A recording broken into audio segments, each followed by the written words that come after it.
The music industry has always been a carefully constructed illusion, a dazzling spectacle of talent, wealth, and fame meticulously crafted to conceal the darker machinations beneath. For decades, Sean Diddy Combs and Sean Jay-Z Carter stood as the architects of this illusion, the undisputed kings of hip-hop. They were more than just rappers. They were empires unto themselves, paragons of success who seemingly defied all odds. But now, the carefully erected facade is crumbling, revealing a disturbing truth about the men who shaped a generation's dreams. The recent legal battles surrounding Diddy and now Jay-Z are not isolated incidents. They are the tremors that precede an earthquake, exposing the fault lines that have long been hidden beneath the surface. The case of Jane Doe, the woman accusing Jay-Z of a horrific assault when she was just 13 years old, is particularly chilling. Her story, emerging from the shadows of a VMA afterparty in 2000, paints a picture of unimaginable abuse and a culture of impunity that allowed such acts to occur. The judge's decision to allow Jane Doe to remain anonymous, at least for now, is a significant, albeit temporary, victory. It acknowledges the immense power imbalance at play, the very real fear that a victim might face when confronting a figure as influential as Jay-Z, but it also ignited a firestorm of legal maneuvering, with Jay-Z's high-powered attorney, Alex Spiro, launching a fierce counterattack. Spiro's aggressive tactics, including demanding Jane Doe reveal her identity and accusing her lawyer Tony Busby of potential evidence tampering, were met with a rare rebuke from the judge. She called out Spiro's combative motions containing inflammatory language and ad hominem attacks, deeming them inappropriate, a waste of judicial resources, and a tactic unlikely to benefit his clients. This scathing assessment speaks volumes about the lengths to which Jay-Z's legal team is willing to go to discredit Jane Doe and silence her claims. But this case is not just about one woman's allegations. It is about a system that protects the powerful and silences the vulnerable. It is about the unspoken rules of the music industry, where loyalty is bought with silence and success is often achieved through intimidation. The allegations against Diddy, ranging from sexual assault and trafficking to racketeering conspiracy, have already shattered the myth of his benevolent reign. Now, the inclusion of Jay-Z in this narrative raises profound questions about the nature of their relationship and the extent of their involvement in a world of alleged abuse and exploitation. The defense mounted by Jay-Z and his legal team hinges on discrediting Jane Doe's account.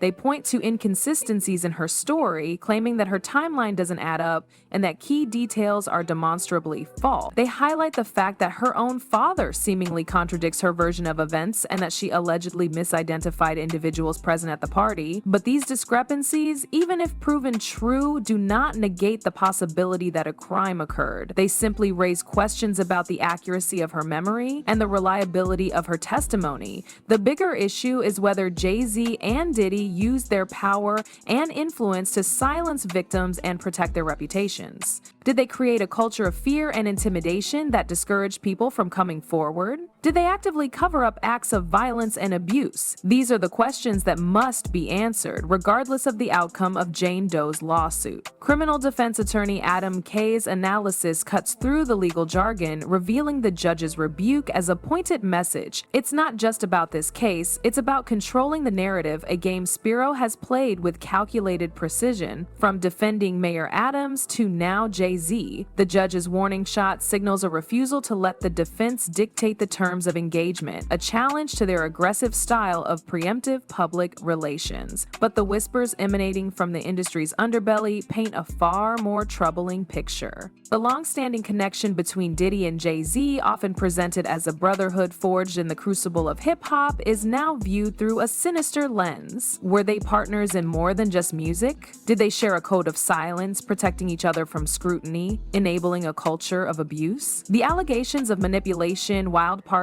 and disappearances swirling around Diddy are not new, but their resurgence in the wake of these lawsuits has given them a chilling weight. The suggestion that Diddy collected compromising material on his guests, ensuring their loyalty through fear, is a disturbing echo of Harvey Weinstein's playbook, and the implication that Jay-Z was not only aware of this behavior but actively participated in it raises questions about his own moral compass, Beanie Siegel's defense of Jay-Z, while perhaps well-intentioned, is a complicated endorsement given their tumultuous past. Charlemagne's dismissal of Jane Doe's claims as a grift and his praise for Jay-Z's aggressive strategy are equally problematic. They reflect a disturbing tendency to prioritize the reputations of powerful men over the voices of alleged victims, perpetuating the very culture of silence that allows abuse to thrive.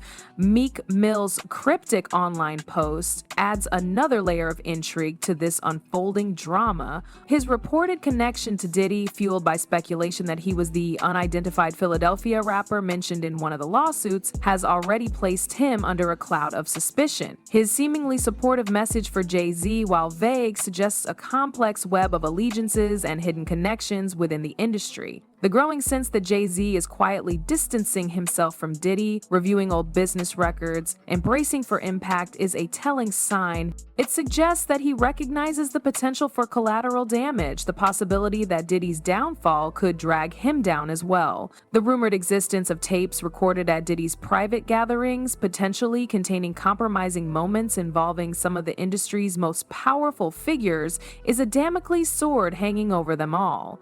The allegations against Diddy and Jay-Z are not just about individual acts of misconduct, they are about a systemic problem, a culture of power and control that has allowed abuse to flourish in the music industry for far too long. The unraveling of this empire is not just a personal tragedy for those involved, it is a reckoning for an entire industry. The question that hangs heavy in the air is not whether Diddy and Jay-Z are guilty of specific crimes, but whether their ascent to power was fueled by a system that rewarded silence and protected predators.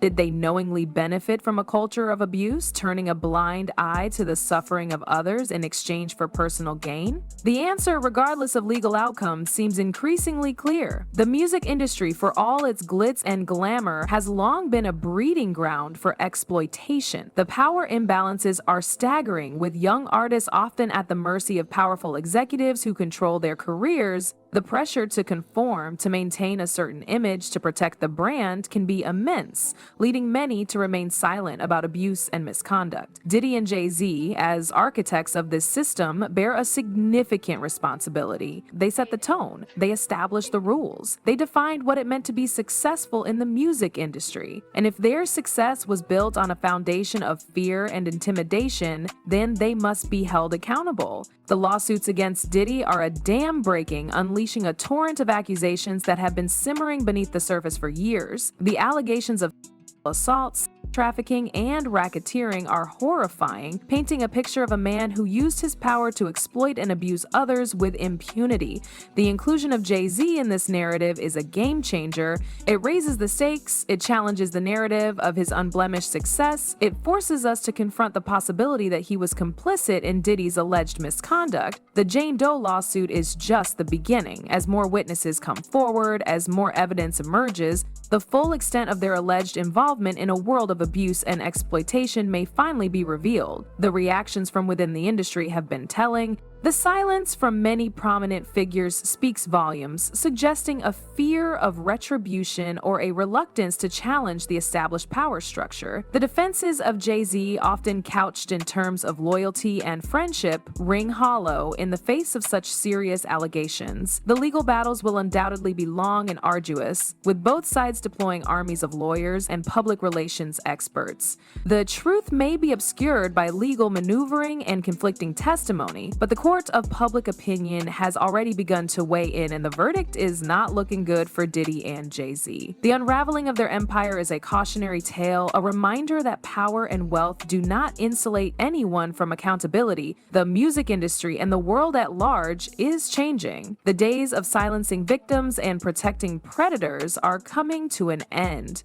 The truth is finally coming to light, and those who have profited from darkness will be held responsible. The legacy of Diddy and Jay-Z will forever be tarnished by these allegations, a stark reminder that success achieved through exploitation is no success at all. Their carefully constructed image is shattered, revealing the disturbing truth beneath the surface. The kings of hip-hop may soon find themselves facing a reckoning, not just in the courts, but in the eyes of history.